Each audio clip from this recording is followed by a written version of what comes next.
Suspense.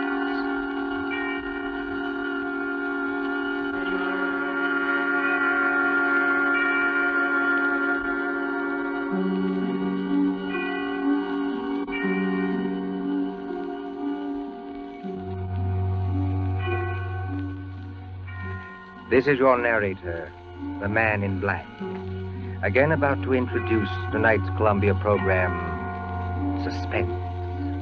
The story is The Pit and the Pendulum by Edgar Allan Poe, and the adaptation by John Dixon Carr. Our guest is the distinguished American actor, Mr. Henry Hull, who plays the part of a prisoner of the Spanish Inquisition. If you've been with us on these Tuesday nights, you will know that Suspense is compounded of mystery, suspicion, and dangerous adventure, to hold you in a precarious situation and withhold the solution until the last possible moment. And so it is with The Pit and the Pendulum and Mr. Hull's performance. We again hope to keep you in suspense. And now, The Pit and the Pendulum.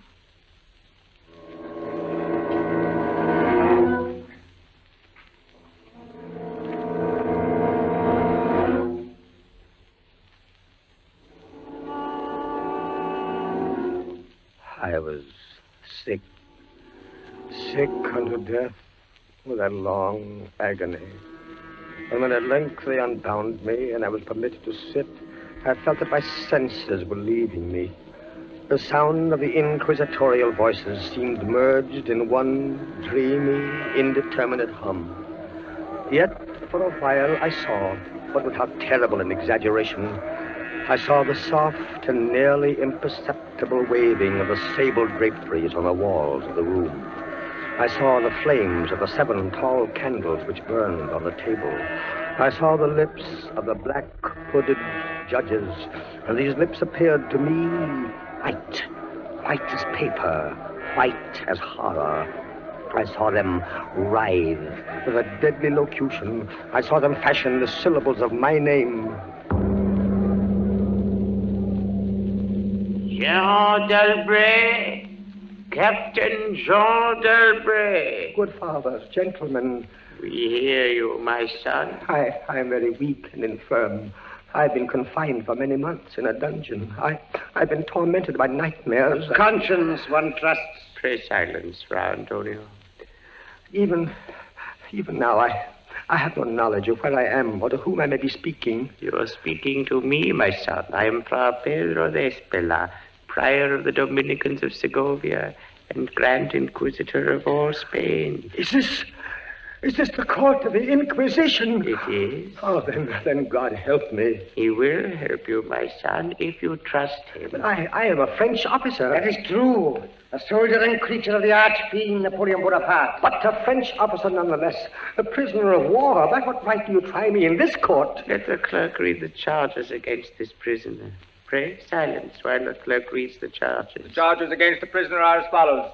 Imprimis, that he is one Jean d'Albret, a captain of artillery in the army of Bonaparte, so-called Emperor of the French. This means nothing, as the prisoner says. It is no crime. Proceed. Item, that on the 4th day of September in the year of our Lord 1808, that said Jean d'Albret did wed, espouse, and marry the most noble lady, the Doña Beatriz Valdez, niece of and ward of the illustrious... One moment. Your Excellency spoke. Antonio, was any cheat employed to trap this girl into marriage against her will? No, we have no actual evidence of any cheat. Was the girl of age? I believe so. Then wherefore is the prisoner here? This marriage was a deplorable thing, if you like. Bonaparte himself is almost at the gates of Madrid. His general, Lasalle, menaces our city of Toledo itself. But lawful marriage, however regrettable, is no sin or crime. There are other matters in the indictment, I think. Then continue, but give us nothing that is not material. Item, that on the 12th of October 1808, the said Jean d'Albret, being in command of a 5-gun battery of light artillery, did direct the fire of his guns against the holy church of St. Martha the Innocent. What? And thereby of his wicked malice destroyed that church utterly. Captain d'Albret, Is this charge true? It is, yes. You admit it? Good Father, hear what I have to say. The church blew up, I think. Would you boast of your sin, young man? It blew up because it was stored with kegs of gunpowder for your army. I had every right to fire on it. And that is all the defense you have to make? I tell you, I had every right to fire on it. By military law, there was... Is military law above God's law? I don't know. I did my duty, that's all. Long live the Emperor! Captain Dalbray, mark what I say. No man, however great his heresy, is ever condemned to be burnt in the fire. Fire! Fire! If he first recant and acknowledge the error of his ways. But for you, Jean Dalbray, there can be no mercy, no pity, no atonement. The only sentence of this court can be death. Death! Yes. The secular or government arm to which we must release you has devised two ways of punishment in cases such as yours. You hear the tolling of the bell? I hear them. It is the procession of the condemned going to the auto da fe. Soon the yellow light of the flames will stream through the windows and flicker on floor and ceiling. Nunc et in hora mortis intuis manibus Domine. Most of those condemned out of mercy will be strangled before they are burned. It cannot be so with you, Jean Dalbray. You must die in one of two ways. Either with the direst of physical agony. A slow fire of green wood, iced bandages about the head and the heart, so that the fire does not approach too quickly. Or else, Jean Dalbray, you must die in a certain other way. Have done with this. Pass your sentence and let me go. The law does not permit me to tell you now what this other way is. The sentence of this court, therefore. I had swooned. Yet still I would not say that all of consciousness was lost. In the deepest slumber, no. In delirium, no. In a swoon, no. In death, no. Even in the grave, all is not lost. There are shadows of memory which tell us indistinctly of tall figures that lifted me and bore me in silence down, still down, until a hideous dizziness oppressed me at that descent into the earth. Then, as consciousness swam back to my wits, darkness, a stone floor, and darkness. Oh, Beatrice. Beatrice, my wife, Beatrice. Did you call me, Jean? Beatrice, was that you who spoke? Yes, Jean. You were here in the dungeons of the Inquisition. I am not really speaking to you, my poor Jean. I am only in your imagination. Am I mad, then? No. But your brain is fevered. You only think you hear me. No, I do. I hear you clearly. As clearly as I once heard you. In the little church near the Ebro where we were married. Yes. I destroyed that church, Beatrice. I had to. It was my commanding officer's order. I know, Jean. Be comforted. There are those who care. You won't leave me. As long as I am in your heart, I shall be here. I was strong once. Now I am weak. Once I was reckless. Now I'm afraid. What am I, Beatrice? What are they going to do to me? I cannot tell. Remember, my voice comes only from your own brain. Are you fettered? Fettered? No. They've not chained you to the wall. No. They've taken away my uniform. They've given me sandals and a robe of what feels like coarse serge, but I'm still free. Free. Take courage, Jean. Free. And in the grasp of the Inquisition. Beatrice. Yes, Jean. It's completely dark. There's hardly any air. I dread to get up. I dread to stretch out my hand. Suppose they've buried me alive. Courage. Can you stand up? I think so, yes. Then walk. Walk as far as you can. Measure the limit of the cell. If this is not a tomb... You're right, Beatrice. As always. I'll try. Are you on your feet? Yes, now pray. pray for a poor devil who always meant well. 1 pace, 2 paces, 3, 4. You are very weak, Jean. Rest a moment. Where are you now, Beatrice? In the flesh, I mean. You know that, Jean.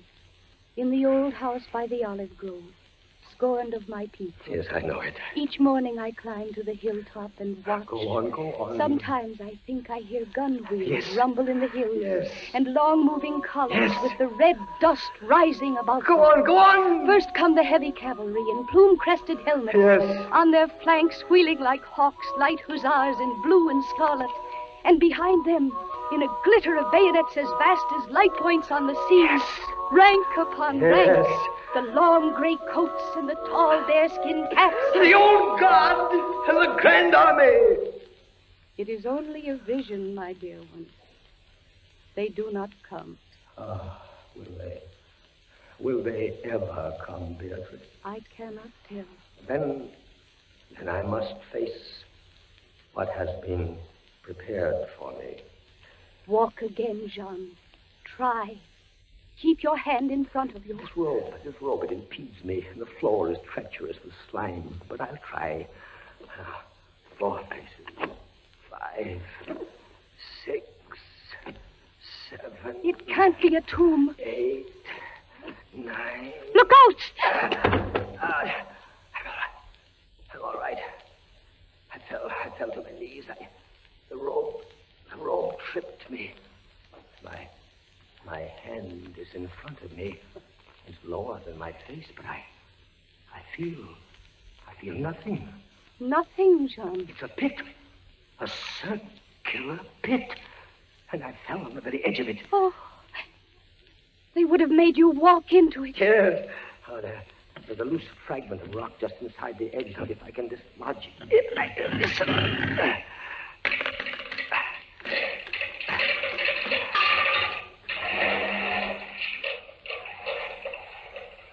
Water. There's something down there. Rats, it may be. Rats, yes, but something else. I heard it move. So did I. What is in the pit, Jean? I don't know. But you're saved. Saved, Beatrice. Saved from the Inquisition. My torture has been merely postponed.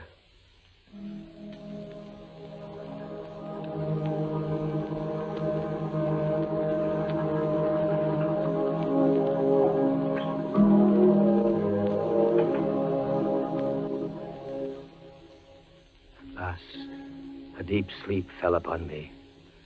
Sleep like that of death. How long it lasted, I know not. But when I opened my eyes once again, I could see. Yes, see. My prison was large and lofty. Its walls formed of massive iron plates, bolted or joined together. A wild, sulphurous luster, I could not trace its origin, lit up the dungeon, and the circular pit, and the crudely daubed skeleton figures painted in evil colors on the iron walls. Skeleton figures, demon figures, gargoyle figures. Their colors a little blurred, as from the effects of the damp. It must approach you slowly and force itself into your mind. It must stalk you like a tiger. It must bring you face to face at last with the King of Terror. When I regained consciousness, I lay on my back and at full length on a low framework of wood. To this framework, I was securely bound by a long fastening resembling a surgical bandage. Bound? But why? Why? The bandage passed round and round my body, leaving at liberty only my head and my left arm. With much exertion, I could supply myself with food from an earthen dish on the floor beside me. It was meat, highly seasoned, but there was no water. Beatrice! Beatrice, where are you? Here, Jean, as always. Your voice sounds stronger. Does it, Jean? And I can see you now. I can see you as clearly as I saw you months ago. How I wish it were true. Your bonnet and the parasol you carried in summer, and the high-waisted blue dress. You are weaker, my dear, and more fevered. Have I been asleep? Yes, John. They must have been here while I slept. They bound me. Why? Stop those voices! Stop them! Mine too, Jean. I am not here either, you know. Don't drive me away. Beatrice, look. Where? At the ceiling of this room, 30, 40 feet up. What do you see? I see painted on the ceiling a figure of Father Time. Anything else? But Father Time carries no sign. No. He carries instead what looks like a gigantic pendulum from an ancient clock. About one thing, I swear I'm in my right senses. I saw that pendulum move. A painting cannot move. Yet I swear the pendulum did move. It swung a little back and forth, just like a real pendulum. Try not to trouble your brain. That pendulum is real. Beatrice, take care. Take care of what? You're not looking at the pendulum now. Take care of the rats from the pit. I see them. They're swarming out in dozens. You can see their eyes glitter. One of them ran across the hem of your dress. Did it, Sean? What did they want? They caught the scent of the meat in the dish beside But you. they'll not get it. Go away, you vermin! Move your hand above the plate, Jean. Move. Beatrice, where are you going? I can hardly hear you. You are sending me away, Jean. I'm sending you away. My poor loved one. You can't bear to see the rats running about my feet. Beatrice! Beatrice! Yes, it's true. In a cell swarming with vermin. There are others I had rather see here. I'd rather see. Did you call me Captain Dalbray? Then in spirit I am here. Who are you? Don't you recognize me? No, I do not. I am that second Inquisitor, Fra Antonio, whom you thought unfair at your trial. But we were not unfair. We administer the law. That is all. Go. I command you, go. Not until I have first told you what you already guessed. Which is? There are two forms of death for such as you. One, death with its direst physical torture. The other, death with its direst mental torture. And I have been condemned to the second. Your guess is good. Listen. Do you hear anything? Yes, I do. I hear something. Turn your eyes upwards. Look at the ceiling. The pendulum. Aye, the pendulum. It's descended. Only a foot or so as yet. As you notice, it is not really a pendulum. Its underside is a crescent, formed of razor-sharp steel. You mean? A ponderous weight, Captain Dalbray. Its movement is slow now, but soon it will take on momentum. It will swing wider and wider, 30 feet perhaps. Presently, as it swings, you will hear it hiss.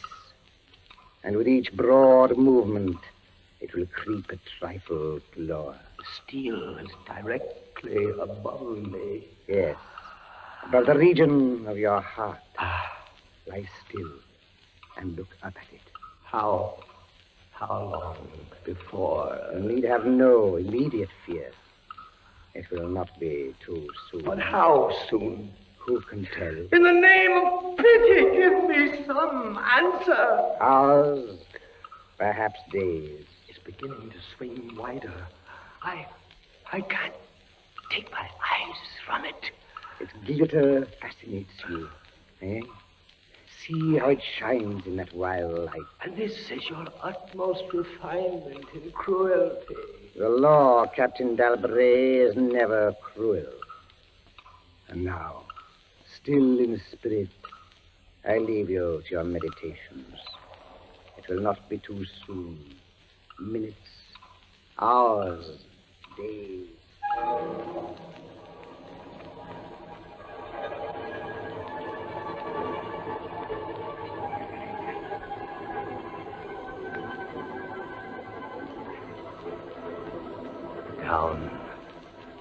Steadily down it crept. Days passed. It might have been many days before it swept so closely as to fan me with its morbid breath. Minutes. Hours. Days. The odor of the sharp steel forced itself into my nostrils. To the right. To the left. Far and wide. The shriek of a damned spirit. To my heart, with the stealthy pace of a tiger. Down. Certainly, relentlessly down. I prayed. I wearied heaven with my prayer for its more speedy descent. I grew frantically mad and struggled to force myself up against that swinging, glittering death. No avail. Down, still unceasingly, still inevitably down, the sharp steel flashed past within 3 inches of my chest. Beatrice! John? Beatrice, Beatrice, where are you? I heard you calling, John. I am here. It is a strange thing, Beatrice. I'm quite calm. You are resigned, then? No, that is the strange thing. Even now, I am not resigned. Is there a way out? How can there be? 10, 12 more vibrations, and will fray the serge of my robe. Only lightly as a razor in a delicate hand. There will be many sweeps before it bites deep. No, I can't escape it. You kept me away from you, John. You locked me out of your thoughts. If I am here only in your thoughts, why should I fear the rats? The rats! You open your eyes and your eyes blaze. What is it? The rats! Do they still swarm here? Across the floor and over the meat platter. They have taken nearly all your food. Yes, of course, they're ravenous, and they have sharp teeth. Well... The meat is oily and spiced. If I take what remains of it, scatter, you vermin! And rub that meat on the bandages that hold me here. Try it, John, try. It may be too late. If I move my body a fraction of an inch up. Try it, I tell you, try. Ah, but look, they scatter as soon as I do try. But they are watching you. I can see their eyes glitter. They're creeping back. Can I stand the rats crawling across me? Can the flesh barely... One of them has leaped on the wooden framework. Another follows. They're gnawing at the bandage. 7, 8 more sweeps of the pendulum. The bandage give way. A little lie still, Jean, lie still. 10, 12, a dozen rats now. Is death, I wonder, worse than this disgust? A dozen sharp knives could do no better. The bandage is loosened to ribbons. Now, if you move sideways, carefully, and drop to the floor. Beatrice, I can't move. My arms and my legs are numb. There is no power. The steel has frayed your robe. A minute more will be too late. Try. Then, with all the strength that is in me, and all the hate that I bear my enemies... Free! A second time. Free! Jean. The pendulum stops. They are drawing it back up through the roof. Each move I make is watched. You never doubted. Yet with all they could do to you, they have failed twice. They will not fail. No more dallying with the king of terrors. What else can they do? I can't say. See how the rats gnaw in silence at that bandage. To what food, I wonder? But you escaped the pit. I escaped it once. Listen. What do you hear? A groaning. It's a grinding as of metal. It was only the cogwheels of the pendulum. I think not, Beatrice. Why not? It seemed to come from behind those iron-plated walls. It seemed to shake the dungeon as a mill wheel might shake it. Stand up, my poor Jean. Get up off your knees. I can't, Beatrice. I can't endure anymore. The paintings on the walls of this dungeon, the skeletons and imps and devils, they seem different. They are different. The colors sharpen and grow bright. The demon's eyes glare. The skeleton hands outstretch. Don't you catch even yet the odor of heated iron? Heated iron? Beatrice, my darling, I have been much humbled. But I won't have you see me in tears. I order you to go. Jean! In the name of heaven. Beatrice! You're sending me away. Yes, God. in the name of heaven. Go!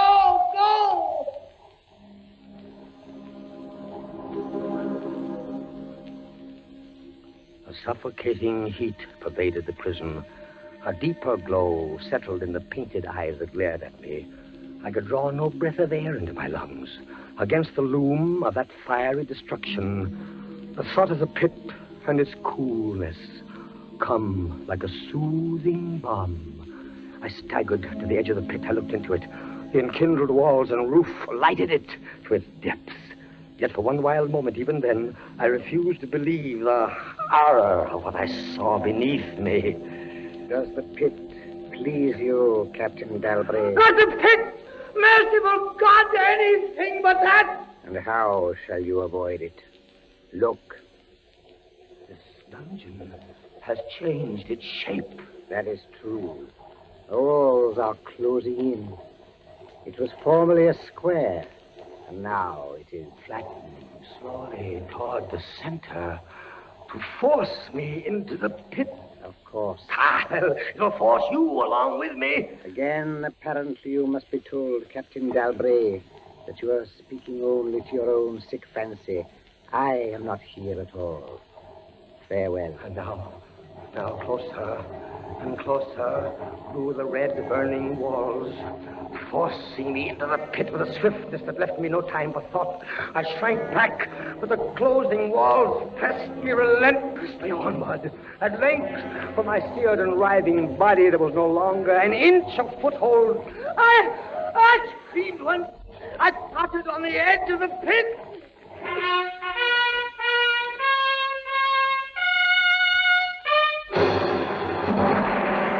The walls rushed back. An outstretched arm caught my own as I was about to fall fainting into the abyss. It was that of General LaSalle. The French army had entered Toledo. The Inquisition was in the hands of its enemies. Vive la France!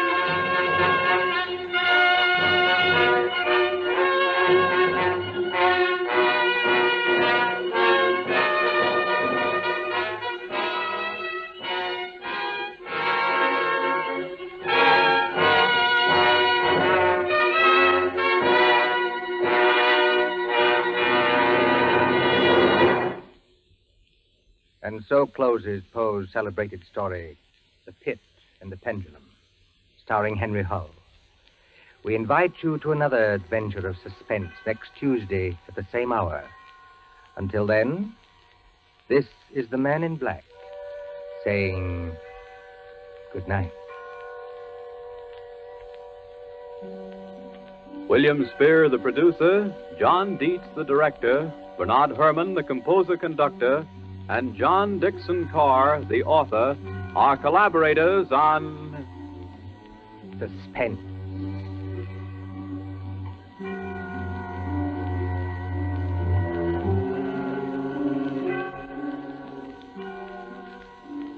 This is the Columbia Broadcasting System.